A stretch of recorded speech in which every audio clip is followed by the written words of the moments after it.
नमस्कार दोस्तों अभी हाल ही में पाकिस्तान के अंदर एक अधिवक्ता यानी वकील के द्वारा पाकिस्तान को सिर्फ आतंकवादी देश कहने पर उसे और उसकी वाइफ को दोनों को 17 साल की जेल की सजा सुनाई है पाकिस्तान के एक कोर्ट के द्वारा। रिसेंटली ऐसा हुआ है। प्रोमिनेंट पाकिस्तान के द्वारा अपने ही लॉयर्स को, वकीलों को टोटल कुल मिलाकर 3 सेक्शंस के अंदर उसे 17 साल की सजा सुनाई है। और पाकिस्तान के द्वारा इसके पीछे बताया गया है कि उसके द्वारा पाकिस्तान को एक टेरर स्टेट, आतंकवादी राज्य एंड इसके अलावा उसकी आर्मी को क्रिटिसाइज करने के लिए ऐसा पाकिस्तान के द्वारा किया गया है। चलिए इसके बारे में थोड़ा विस्तार से समझ लेते हैं। तो पाकिस्तान की एक अदालत ने पूर्व संघीय मंत्री शिरीन मजारी की बेटी, मानवाधिकार वकील इमाम जैनब मजारी हाजिर और उनके पति हादी अली चट्टा को सोशल मीडिया पर राज्य विरोधी पोस्ट और सेना विरोधी पोस्ट के आरोप में कुल मिलाकर के 17 साल की जेल की सजा सुनाई है। यानी यहाँ पर कोर्ट के द्वारा देखा गया है कि इनके द्वारा राज्य विरोधी पोस्ट की गई थी और सेना विरोधी पोस्ट की गई थी, तो उस पर इन्हें टोटल कुल मिलाकर के 17 साल की सजा सुनाई है। और ये जो विवादित फैसला है वो prevention of electronic crime act PECA के तहत इन दोनों को सुनाया गया है और अब इन्हें 17 साल तक जेल में रहना पड़ेगा।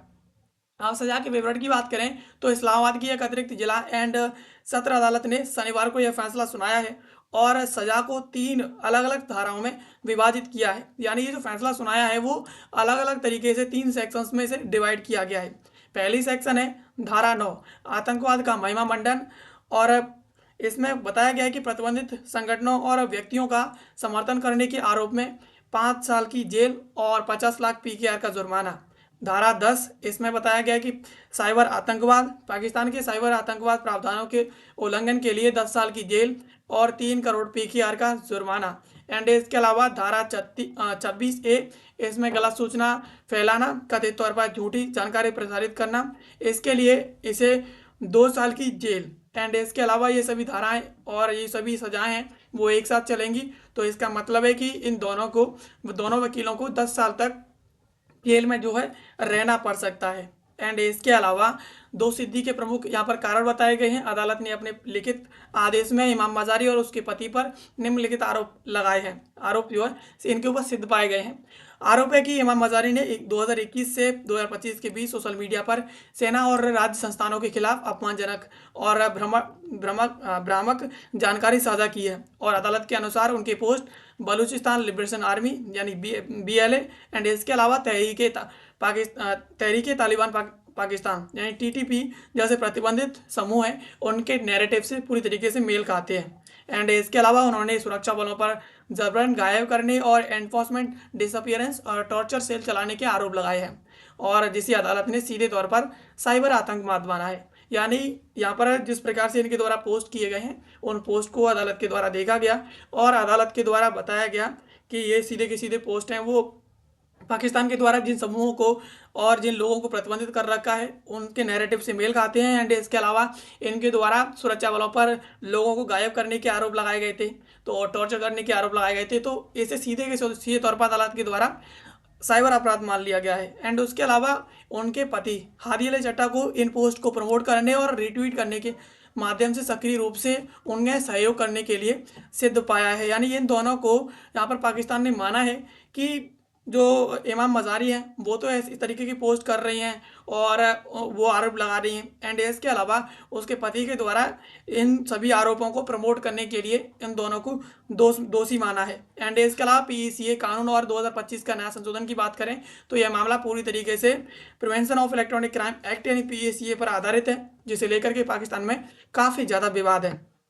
एंड इसके अलावा साइबर अपराध रोकने के लिए इसे बनाया गया था। पाकिस्तान सरकार ने जनवरी 2026 में इस कानून में संशोधन कर सरकार को सोशल मीडिया को नियंत्रित करने की असीम शक्तियां दे दी हैं। और नागरिक समाज और पत्रकारों का कहना है कि इन कानूनों का इस्तेमाल अभिव्यक्ति की आज़ादी को दबाने और असहमति की आवाज़ों को चुप करने के लिए किया जा रहा है। एंड इसके अलावा इमाम मजारी मानवाधिकारों के उल्लंघन के लिए जो कि इनके खिलाफ हैं वो मुकर रही हैं। एंड इसके अलावा जबकि हादी अली चट्टा इस निंदा के आरोपियों और यौन हिंसा के पीड़ितों के लिए कानूनी लड़ाई जो है लड़ते रहे हैं। तो यहाँ पर जो पीईसीए कानून है वो पाकिस्तान के अंदर prevention of electronic crime act इसके तहत काम करता है।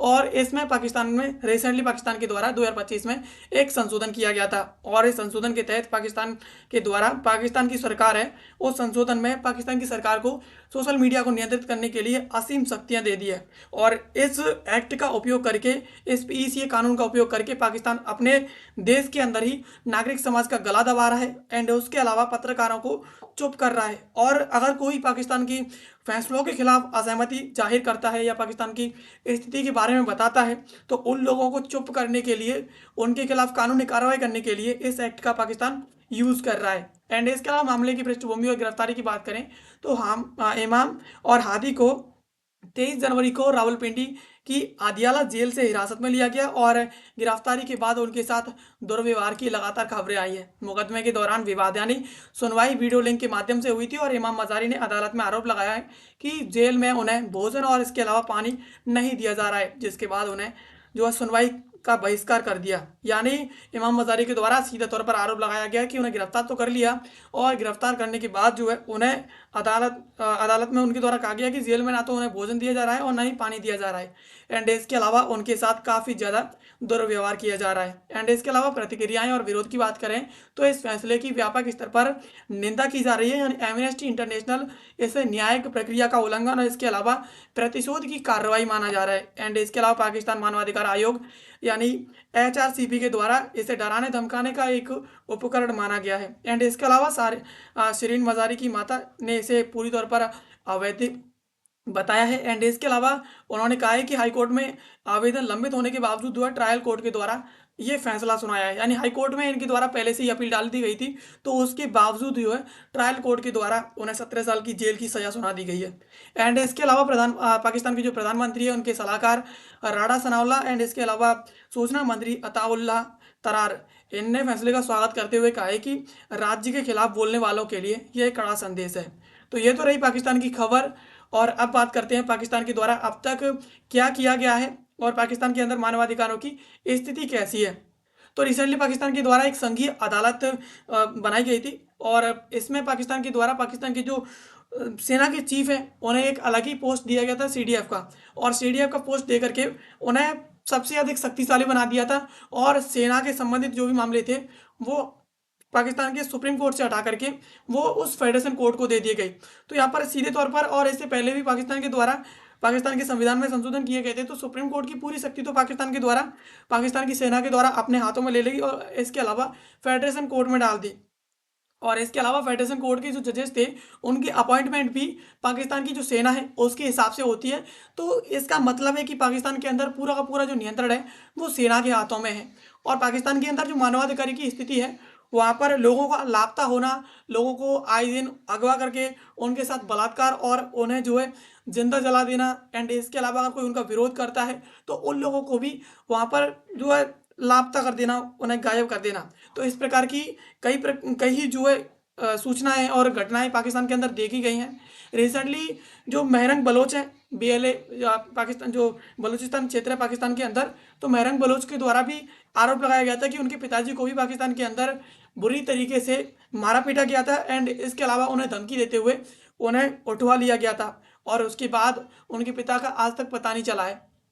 तो इस प्रकार से पाकिस्तान के अंदर लगातार मानवाधिकारों का दमन किया जा रहा है और मानवाधिकारों के दमन के बावजूद पाकिस्तान की स्थिति ऐसी है कि वो आज भी पाकिस्तान की सेना आज भी जो आतंकवाद है उसका समर्थन करती है और अपनी भूमिका लगातार पाकिस्तान जो है भारत के खिलाफ एंड इसके अलावा जिन देशों के खिलाफ पाकिस्तान है उन देशों के लिए आतंकवाद के लिए पाकिस्तान अपनी भूमिका उपयोग होने दे रहा है।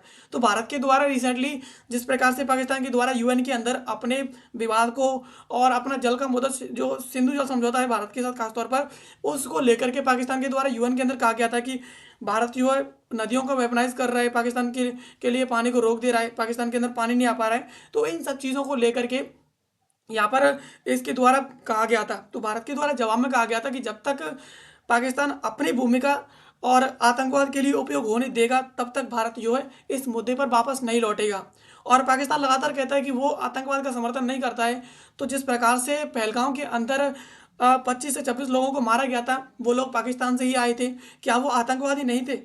तो इस प्रकार से पाकिस्तान जो है अपनी असलियत को छिपाते हुए, अगर पाकिस्तान के अंदर कोई नागरिक पाकिस्तान का ही अगर असलियत को बताता है कि पाकिस्तान कैसा है, वो क्या कर रहा है, एंड इसके अलावा उसकी स्थिति कैसी है, उसकी आर्मी कैसी है, पाकिस्तान के अंदर लोगों की स्थिति कैसी है, और पाकिस्तान लोगों के साथ क्या कर रहा है, एंड अगर कोई जो है पाकिस्तान के नियमों कानूनों के खिलाफ अपनी असहमति जाहिर करता है, अगर कोई पत्रकार अगर जो है उसका विरोध करता है, तो उनके साथ क्या सलूकी की जाती है, उनके साथ क्या हरकतें की जाती हैं, उनके साथ क्या होता है, ये सब अगर कोई बताता है तो पाकिस्तान उन्हें सीधा का सीधा जेल का कभी सजा सुना देता है, और कभी कभी उन्हें अगवा करके और लापता करवा देता है, और कभी कभी तो उन्हें सीधा मरवा ही देता है। तो इस प्रकार की हालत है पाकिस्तान के अंदर, और ये अपने आप को पता नहीं कुछ अलग ही सेंसर लेवल पर दिखाने की कोशिश करता रहता है। तो दोस्तों ये थी खबर जिसको आज के इस वीडियो में हमने समझा, एंड ऐसे वीडियो के लिए आप हमें सब्सक्राइब कर लीजिए। मिलते हैं किसी अगले वीडियो में किसी नए और महत्वपूर्ण टॉपिक के साथ। तब तक के लिए आप सभी का बहुत बहुत धन्यवाद।